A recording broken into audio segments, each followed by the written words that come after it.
We're back. Let's see what else he has for us. Do you think it's wise for someone to speak about a thing as being ridiculous if we don't know for sure? Just because it sounds crazy. I think it's ridiculous to hold a claim that you think everybody else should hold without having any evidence for that claim. Alright, prime example. God, the spaghetti monster, evolution, macroevolution. You tell someone that I came from a monkey, my ancestors are monkeys? I'm gonna say, that's the dumbest thing I've ever heard. If somebody told you you came from a monkey without any reasons for claiming it, then yes, it would sound ridiculous. But if they told you you and modern-day monkeys came from a common ancestor, here is the evidence for evolution through natural selection for biological organisms, like us. Here we can trace our ancestors, and here are the similarities, both morphological and genetic, that support that. Then you have been given reason to accept their claim. I've studied many religions, and the one thing they had in common was that they had no evidence to back them up. What evidence do you have to back up your claim that there's an omnipotent creator being responsible for the formation of the universe? Now I'm sitting here mocking the fact that somebody has a picture of an ape on their fireplace, and that was Aunt Sally. I actually do have pictures of apes. Not on my fireplace, since I don't have a fireplace, but on the piano. My kids, other family members. This is because, well, humans are apes. We're members of Homo sapiens, which makes us all apes. Can science really disprove the supernatural? Can it? Is that possible? Supernatural is anything that's outside of science. So, can we use logical statements? Are we limiting ourselves to just logic and science? Is it possible to break logical rules? The supernatural, by definition, has no evidence. If there was evidence of something that was supernatural, it would be natural. If ghosts were proven to exist, it would mean that they were part of the natural world. It's just that what we thought was natural was wrong. But if we don't have evidence for something, then we have no reason to claim it exists. It could, and probably will, turn out that our knowledge of the universe is incorrect in some ways, in which case we would have to scrap the understandings that were proven wrong. But even if we were proven wrong about one thing, that doesn't mean that every unfounded claim should be accepted, just the ones that have proofs given. Is there a such thing as an evil person? And on what basis? Isn't this the same as question 4? Since evil is subjective, different people have different thoughts on what evil is. What one person would consider evil, another might consider a virtue. I think the Holocaust was a particularly evil act, because it harmed so many, whereas, say, I don't know, somebody from those Charlottesville protests a few months ago screaming, "Jews will not replace us," just might consider the Holocaust a good thing. Where did the concept of God come from?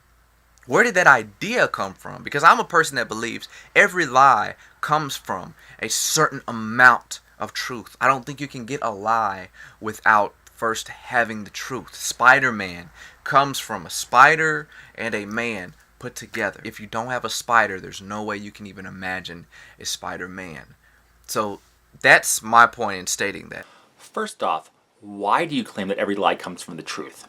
What grain of truth is there in the Lovecraftian mythos? Since there's fiction of it, does that really mean there are cosmic horrors out there, beyond description? In fact, for many of his creatures, the fact that they are unknowable and inconceivable is part of the description. Second, your Spider-Man example kind of disproves your whole point anyway. Just because you can imagine a concept based on actual things, doesn't mean that final concept is true. Yes, you can have spiders, and you can have men, but that doesn't mean that Spider-Men exist, even if you can conceive of one.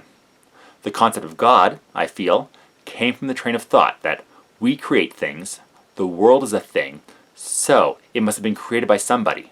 Doesn't mean it was intelligently created, just that the concepts are there.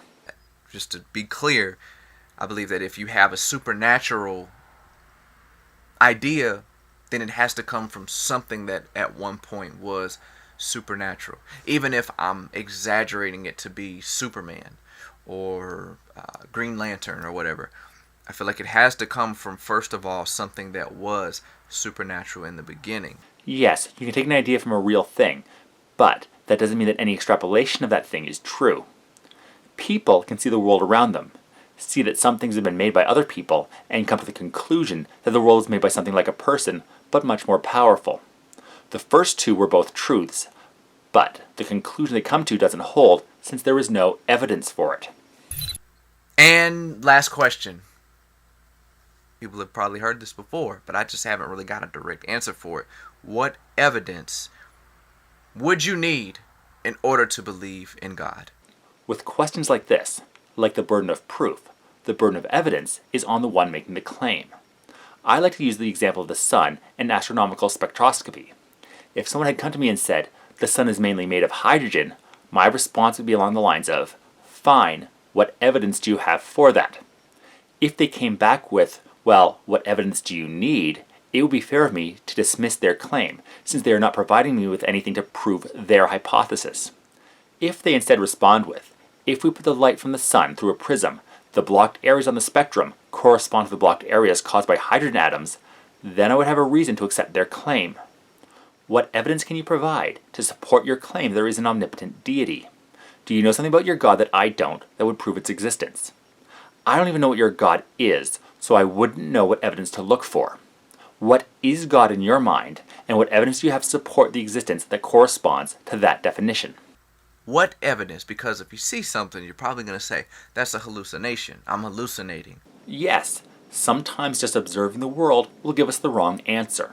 Our visual understanding of the world is that it's flat and the sun moves across the sky. But we all know that's wrong. Well, most of us.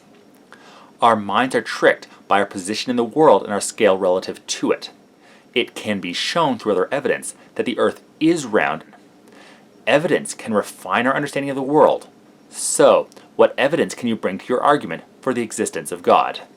So is it even possible for you to believe in God with any evidence that you can even think of?